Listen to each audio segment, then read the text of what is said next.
Halo teman-teman, selamat datang di channel Pucin Novel Audio. Jangan lupa subscribe ya. Terima kasih.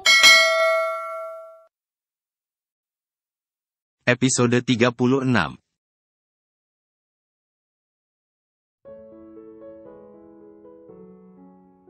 Saking semangatnya, suara Ibu Kalsum sangat berisik. Sang suami yang sudah terbiasa hanya menggeleng tak habis pikir. Pasana yang kemudian mengambil kerang hijau, memberikannya kepada Kalandra untuk dicuci sebelum dikantongi dan disimpan di kulkas, berkata, berarti mulai sekarang, Mbak sudah boleh eksperimen menu buat rumah makan. Ya. Nanti dari kita yang cicip, terus dijadikan menu paten. Nah, gitu, jadi semacam seafood gitu, ya, Pak, Ibu Kalsum bersemangat. Kebersamaan di sana makin heboh ketika Kalandra memamerkan kepiting jumbo yang ia dapat. Wah, dimasak lada hitam itu enak banget. Mbak, nanti malam masakin ini juga, ya, Pasana heboh. Nanti malam, jatahnya kami ke pantai, Pak. Rencananya mau nginep di Pangandaran, keluh Kalandra. Arum yang merasa sangat dihargai apalagi karirnya membuka rumah makan juga sangat didukung, santai saja. Malahan, Kalandra dan orang tuanya yang heboh mengatur segala sesuatunya. Enggak ada, Mas, aku beneran enggak ada uang. Kemarin aku pulang belum waktunya gajian, makanya bulan ini, aku belas enggak dapat gaji, tegas Dika atap itu. Andika. Adik laki Angga, mantan pacar Septi. Alasan Angga terpaksa menikahi Septi. Karena andai dulu Andika tidak pacaran dengan Septi dan malah kabur ketika dituntut tanggung jawab, tentu kehidupan seorang Angga tidak semeraut layaknya sekarang. Angga yang berkecak pinggang, menatap kesal sang adik sambil menggeleng tak habis pikir. Kemudian ia menghela napas, merasakan sakit luar biasa di dadanya akibat rasa sesak yang tumbuh di sana disertai rasa panas. Dan kamu, sama sekali enggak ada usaha buat bantu, Mas, Dik, tegas Angga kecewa.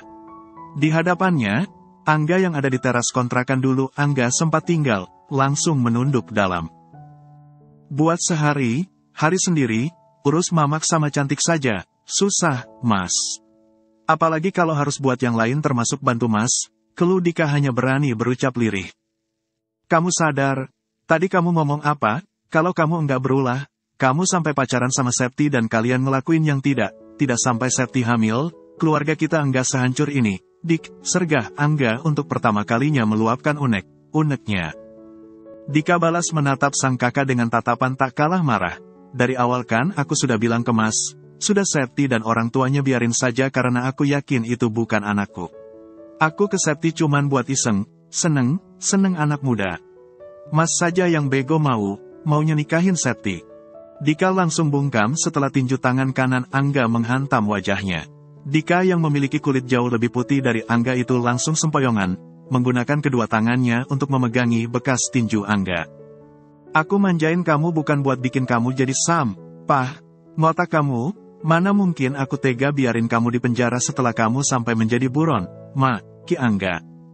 Dikuliahin mahal malah enggak lebih dari kawan. Sekarang kamu bilang enggak ada uang belas dan buat sehari, hari saja susah. Gimana enggak susah kalau kerjaan kamu saja cuman tiduran sama mainan HP enggak jelas dari mbak kamu. Lama kamu pun pasti jadi pengemis kalau gini caranya. Setelah berucap panjang lebar, Angga berkata, tega kamu makan keringat mamak yang sudah tua. Kamu masih bisa-bisanya santai, sementara di rumah orang, mama kerja jadi pembantu sambil bawa cantik yang jelas kena gizi buruk. Daripada hidup cuman jadi sampah, mending kamu mati saja. Alasan Arum dan suaminya minta kamu buat balik, bukan untuk bikin kamu numpang hidup ke mamak. Alasan Arum dan suaminya minta kamu pulang urus mamak sama cantik, biar kamu tanggung jawab ke keluarga ini. Kini, di benak Angga hanya dihiasi setiap ucapan Arum mengenai cara didik Angga kepada keluarganya. Dari Arum yang awalnya bertutur halus, tapi malah Angga abaikan. Ucapan Arum yang menjadi tegas dan masih tetap Angga abaikan. Terakhir ketika Arum sampai melakukannya dengan emosional dan malah langsung Angga tampar. Di masa lalu, melalui tamparan yang dilakukan, Angga melampiaskan kekesalan sekaligus beban hidupnya selama ini karena harus mengurus semuanya sendiri. Mengurus keluarga besarnya termasuk suami sang kakak berikut anak-anaknya. Kebiasaan Mas melestarikan pemalas hanya akan menciptakan budaya malas, Mas. Kedepannya pun bakalan masih Mas yang susah. Palu kepalaku kalau apa yang aku katakan ini salah. Iya, kalau Mas selalu sehat dan Allah terus kasih rezeki lancar. Yang namanya manusia kan pasti ada sakitnya dan kadang akan ada di bawah, diuji kemampuannya. Bayangkan kalau bukan Mas yang usaha dan cari uang buat semuanya. Bayangkan kalau Mas sakit atau malah sudah meninggal. Mau jadi apa? Keluarga Mas, ngemis ke siapa kalau bukan Mas yang minta? Siapa yang mau menolong cuma sementara yang lain, kerja hari sekarang belum tentu dibayar. Sekadar makan sehari, hari saja kadang harus hutang. Itulah ucapan Arum yang masih sangat Angga ingat karena kini, Angga tengah mengalaminya. Ucapan yang Arum katakan dengan emosional di kamar mereka, tak lama setelah Angga pulang kerja membuat batu bata. Ucapan yang juga membuat Angga gelap mata. Angga yang merasa sangat lelah sekaligus benar pusing lantaran semua beban satu keluarga harus dirinya yang urus, kembali menjadikan Arum sebagai pelampiasan. 2 tamparan sekaligus Angga lakukan di malam itu kepada Arum yang sampai yama, Ki, kamu harusnya mikir, harusnya kamu berterima kasih karena aku mau menikahimu. Mamakmu sampai ngemis kepadaku agar aku mau menikahimu. Agar kamu tidak jadi perawan tua bahkan sampai dilangkahi adikmu, ucap Angga saat itu. Arum yang tengah hamil Aidan, perutnya sudah terbilang besar karena usia kandungan istrinya itu sudah masuk usia 7 bulan. Bungkam menatap Angga penuh kemarahan. Saat itu, air mata Arum terus berlinang. Jelas Arum menyimpan dendam. Bekas tangan Angga di kedua pipi Arum yang begitu merah menjadi saksinya. Salahku apa sih, Mas? Aku sudah ikut bantu Mas urus keluarga Mas. Aku bahkan sudah kasih semua uang hasil kerjaku buat keperluan keluarga Mas. Sekarang, hanya sekedar mengingatkan Mas saja, balasan Mas gini. Aku hanya meminta pengertian, usia kandunganku sudah memasuki bulan ke-7. Aku ingin selamatan kandungan karena sebelumnya pun, Mas janji akan menyisihkan uang untuk selamatan. Namun apa, keluarga Mas terus yang Mas urusin. Pokoknya aku enggak mau tahu. Arum yang sebelumnya nyaris terduduk di lantai akibat tamparan yang Angga lakukan, berangsur berdiri, pokoknya aku mau selamatan. Walau hanya sederhana dan hanya mengundang perwakilan warga, aku ingin ada semacam doa bersama.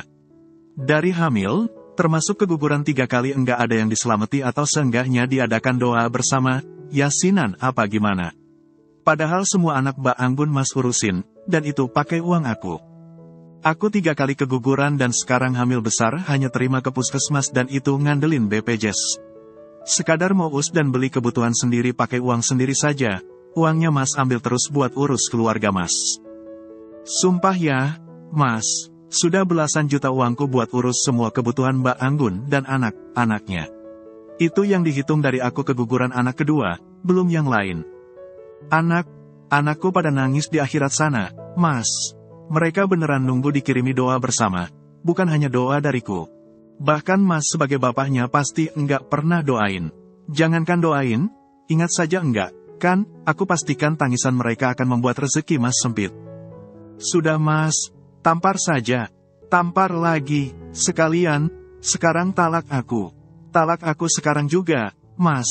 Lebih baik aku jadi janda daripada punya suami tapi cuma jadi sapi perah selalu ditipu begini. Arum dan semua emosi sekaligus keberaniannya. Sebenarnya wanita itu sudah beberapa kali meminta talak kepada Angga. Tapi Angga yang tidak mungkin melakukannya karena tanpa Arum, Angga yakin hidupnya akan makin berat. Terlepas dari semuanya, Angga yakin, rencana pernikahannya dengan Septi kala itu sengaja Arum manfaatkan untuk lepas darinya. Sadar sang adik tak bisa diandalkan, Angga sengaja mengusirnya, menyeretnya untuk bekerja apapun, dan andai tetap tidak mau, Angga akan melaporkannya ke polisi. Kerja apa sih, Mas? Di sini enggak ada yang buka lowongan kerja Mikir dikit kenapa sih, yang enggak sekolah bahkan cacat saja doyan kerja, Dik. Memangnya kamu enggak ada keinginan buat dapat penghasilan sendiri, jangankan sampai buat orang lain, buat diri kamu saja biar kamu enggak jadi parasit. Angga nyaris kembali meninju Dika yang ia seret paksa keluar dari kontrakan. Tak lupa, Angga juga sampai mengunci pintu kontrakannya. Termasuk menyita ponsel Dika agar sang adik yang kini berusia 30 tahun, jera. Nah itu Mas pakai motor Septi, ngapain enggak Mas jual saja motornya? daripada Mas sibuk minjam, ujar Dika ketika mereka sampai di gang sebelah kontrakan Angga memarkirkan motornya. Detik itu juga Angga yang telanjur emosi, kembali meninju Dika. Kali ini, kepala Dika yang menjadi sasaran asalnya. Dika yang juga memiliki tubuh besar, berakhir terjerembab. Kepala Dika menghantam pinggir gat. Sakit, Mas, rengek Dika kesakitan dan sampai menangis. Bukannya kasihan apalagi merasa bersalah, yang ada Angga malah makin muak. Pokoknya aku enggak mau tahu. Kalau kamu masih enggak mau kerja juga, mending kamu mati saja. Kerja di pasar, jadi tukang bersih, ke sawah, apa gimana, nanti malam ikut aku bikin bata. Awas kalau masih alasan, geregetan, Angga sungguh ingin mencabik sang adik. Kemudian, yang Angga lakukan adalah menemui Fajar. Karena dari semua teman, Fajar menjadi teman terdekatnya. Malahan, Fajar juga yang telah memberinya banyak saran sesat. Si Angga ngapain kesini? Sih, enggak jelas banget, enggak tahu apa. Tragedi amuk taflon Arum ke dia yang sampai sini. Sudah bikin image dia busuk, batin Fajar ketir. Ia memilih menyibukkan diri tanpa memedulikan Angga. Apalagi kini, masih jam kerja dan ia memiliki alasan untuk melakukannya. Didatangi Angga ke bank, Fajar langsung kebingungan. Fajar terus menghindar dan berakhir ngumpet di ruang bagian dalam. Kurang ajar memang si Fajar. Awas saja nanti kamu aku balas.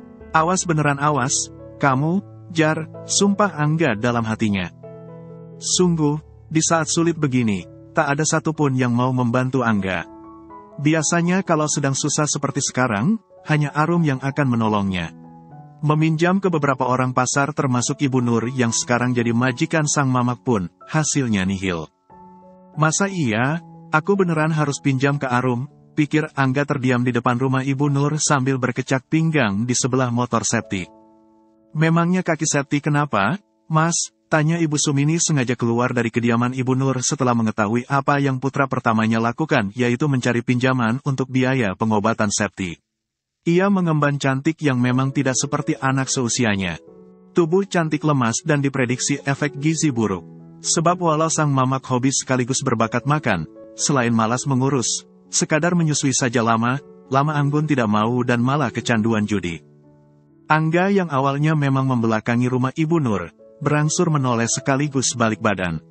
Sungguh hancur hatinya. Remuk redam kehidupannya tak berupa melihat tubuh sang mamak yang awalnya segar, kini tinggal tulang. Angga sampai menitikkan air mata, bersimpuh menci, kedua kaki sang mamak sambil terus meminta maaf. Tangis Ibu Sumini juga tak terbendung. Setelah sekian lama, setelah Angga dipenjara dan sampai menikah dengan Septi, kini memang menjadi awal pertemuan mereka. Mama kurus banget, Mama ikut aku saja, ya. Mama enggak usah kerja, Mama sudah tua tapi malah terlunta begini, tangis Angga benar pilu. Ibu Sumini langsung menggeleng, menolak ajakan Angga, enggak. Mending Mama begini saja, Septi bukan Arum, enggak ada yang sebaik Arum. Ibu Sumini masih ingat, dan memang telanjur trauma dengan perlakuan Septi sekeluarga ketika ia tinggal di sana. Balasan dari sang mama membuat dada seorang Angga terasa dipalu sangat keras. Sang mama saja bisa merasakan betapa kehilangan Arum membuat mereka terlunta-lunta. Mereka benar kehilangan sosok Arum. Nanti aku atur, Mah. Biar Mama enggak capek kerja seperti ini, rintih Angga masih terisak pedih sambil bersimpuh di pelataran Ibu Nur yang basah. Beruntung, pelataran di sana sudah diubin hingga tidak sampai terkena semacam lumpur. Celana bahan panjang warna hitamnya hanya basah di bagian lutut ke bawah. Enggak, Mas. Sekarang, kamu cukup fokus ke rumah tangga kamu saja. Sudah enggak usah urus Mama. Mama sudah terlalu banyak kamu kasih. Ini pun, sore ini rencananya Cantik mau diurus ke dinas sosial. Mama sudah pasrah. Mama sudah melakukan yang terbaik buat Cantik. Namun, sepertinya dinas sosial akan menjadi tempat terbaik Cantik agar Cantik juga menemukan keluarga baru yang tepat. Berkaca-kaca, Ibu Sumini mempertahankan senyum pedih di wajahnya. Nanti Ibu Nur sekeluarga yang bantu urus soalnya keadaan Cantik makin lama, makin mengkhawatirkan. Kali ini, Ibu Sumini sampai terisak-isak. Organ tubuh Angga seolah rontok detik itu juga hanya karena mendengar sekaligus menyaksikan pengakuan sang mamah. Cantik yang saat lahir sempat bertubuh gembul sekaligus menggemaskan, kini tinggal tulang dan malah lebih mengenaskan dari yang mengemban. Air mata Angga kian sibuk berlinang. Ia tak kuasa melihat kedua anggota keluarganya yang benar jauh dari kata baik saja. Tidak jadi pemalas dan pengemis, yang ada mereka kekurangan gizi. Ini, orang tuanya tahu, ucap Angga yang menyebutkan nama orang tua cantik dan tak lain kakaknya saja, rasanya ingin mengamuk. Di tengah kenyataannya yang masih berlinang air mata, Ibu Sumini menggeleng, "Mama udah enggak peduli, Mas. Sudah enggak kurang Mama nasihati mereka." Mendengar itu, Angga terpejam pasrah. Kedua tangannya mengepal di sisi tubuh, sementara rahangnya menegang akibat giginya yang bertautan.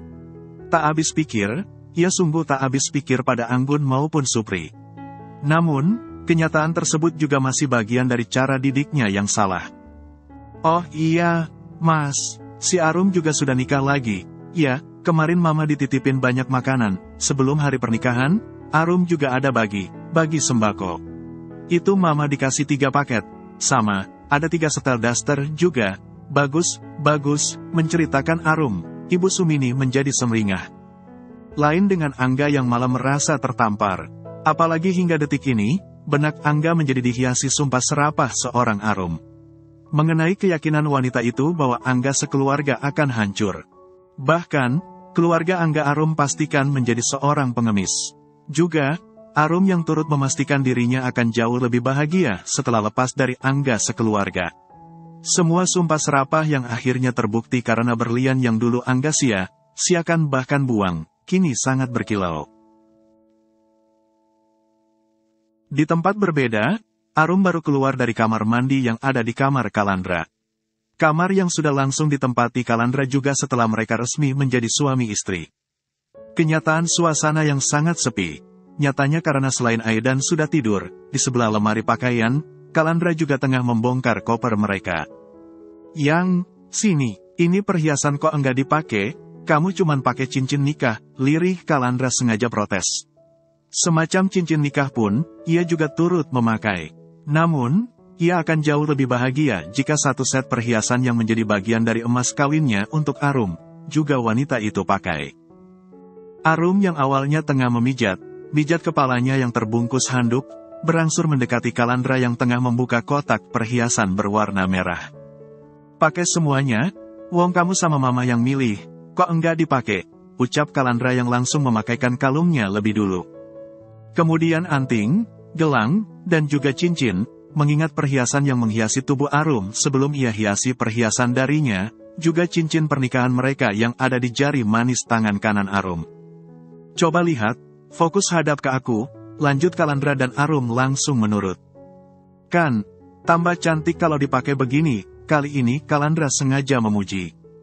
"Lah, aku kan memang cantik, Mas. Buktinya, Pak Haji sampai jungkir balik kepalanya masuk ke gat cuma buat kejar cintaku," sergah Arum yang juga sambil menahan tawa. Kalandra yang langsung susah payah menahan tawanya agar tidak mengusik tidur Aidan, langsung memeluk Arum penuh sayang. "Istri cantik ya juga peran sertanya suami. Malahan banyak yang beranggapan, istri itu ibarat cerminan dari suami," ucap Arum yang sudah balas memeluk Kalandra. "Oh, tentu, istriku bakalan jadi wanita paling cantik. Makanya dalam waktu dekat aku bakalan beli kacamata kuda buat Pak Haji, biar tuh Aki enggak oleng masuk gat lagi," balas Kalandra. Arum mendadak pamit ke kamar mandi karena obrolannya dan Kalandra yang sampai membuatnya sibuk menahan tawa, sampai membuatnya kebelet pipis. Tak lama setelah ia beres pipis, di cermin wastafel, ia mematut dirinya yang memang menjadi jauh berkali lipat lebih cantik setelah memakai perhiasan dari Kalandra. Cantik dan bahagia seperti sekarang ini juga menjadi bagian dari balas dendam terbesarku. Karena melalui semua ini, aku telah membuktikan, tanpa Mas Angga sekeluarga. Tanpa peran serta keluargaku yang selalu mengecapku parasit rumah tangga setelah sebelumnya aku juga disebut perawan tua, sekarang, aku benar bahagia, batin Arum yang tersenyum elegan kepada pantulan bayangannya sendiri. "Makasih banyak Rum, sudah jadi wanita kuat yang enggak takut sakit sekaligus tahan banting," lirihnya masih kepada pantulan bayangannya sendiri yang ada di cermin depan wastafel. Innalillahi wa innalillahi rojiun. Ini kakiku diapain? Heh, ini kaki harusnya dibawa ke dokter, Mas. Bukan malah dipanggilin Kun. Disembur, sembur diurut gini. Di kamarnya, Septi yang masih terkapar tak berdaya, sudah sangat berisik. Kun pijat, dan itu ibu, sampai disembur olehnya. Septi melakukannya bak naga yang sedang marah, menyerang lawan menggunakan semburan yang mengeluarkan api. Tukang pijat langsung sibuk istighfar sambil mengusap wajahnya yang agak basah oleh semburan Septi. Padahal, Ibu Las selaku tukang pijitnya, awalnya sedang melafalkan ayat suci sambil meniupi kedua kaki Septi yang sudah mirip kaki gajah saking besarnya. Ibu Las mengelusnya benar pelan layaknya mengelus. Ini lagi dibacain doa, Mbak. Kalau di Mbak rasanya panas, tapi aslinya dingin banget. Semacam kesambet ini memangnya awalnya, Mbak dari mana? Ucap Ibu Las sabar tetap bertahan di depan Septi. Angga yang tengah mengganti popok Sepri, langsung mengernyit serius. Hampir seharian ini, usahanya mencari pinjaman uang ke sana-sini memang tidak mendapatkan hasil. Tadinya Angga sudah akan meminta bantuan Pak Haji. Namun, selain pria itu tidak di rumah, kedua istri Pak Haji juga sedang ribut mempermasalahkan jatah uang bulanan yang belum turun dari Pak Haji. Jadilah dengan keterbatasan dana sisa menjual televisi, Angga memanggil tukang pijat yang sudah terbilang terkenal. Anehnya, tadi Ibu Las bilang, Septi kesambet. Coba mbahnya juga baca doa, istighfar. Kita sama doa, ya. Bismillah, ucap Ibu Las. Septi yang hanya bisa berbaring, mendeci kesal menatap Ibu Las. Ih, apaan sih, dikiranya aku lagi sakratul maut? Apa, disuruh doa sama istighfar? Angga menahan napas dan perlahan menghela napas.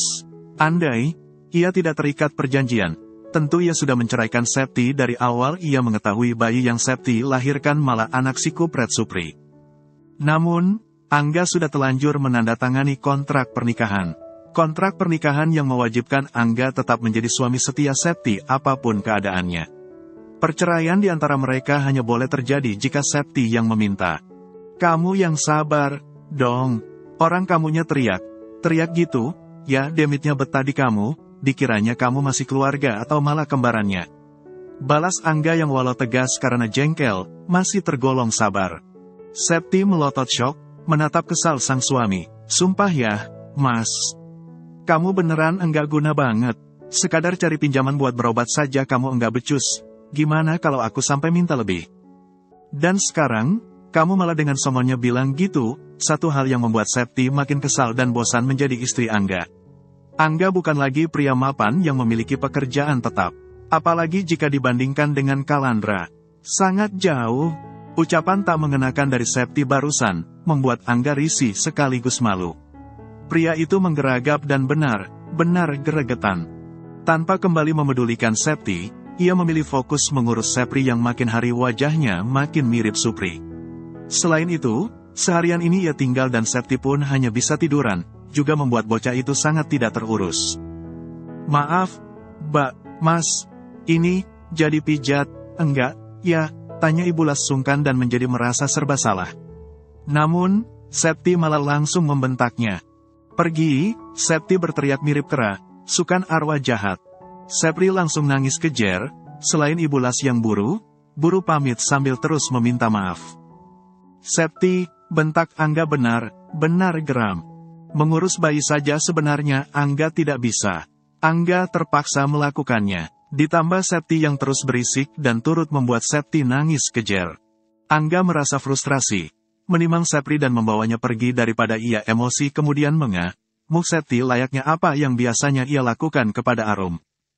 Pergi sana, Mas, minggat yang jauh, bawa si buntung itu. Sepanjang Septi meraung, selama itu juga Angga menggeleng tak habis pikir. Lalu, sisi baik seorang Angga berbisik, nikmatilah buah dari kebot, dohanmu. Dulu, yang serba bisa dan penurut seperti Arum, kamu sia-siakan. Makanya sekarang Tuhan kasih kamu yang seperti Septi karena kalian memang cocok. Bersambung dulu ya teman-teman.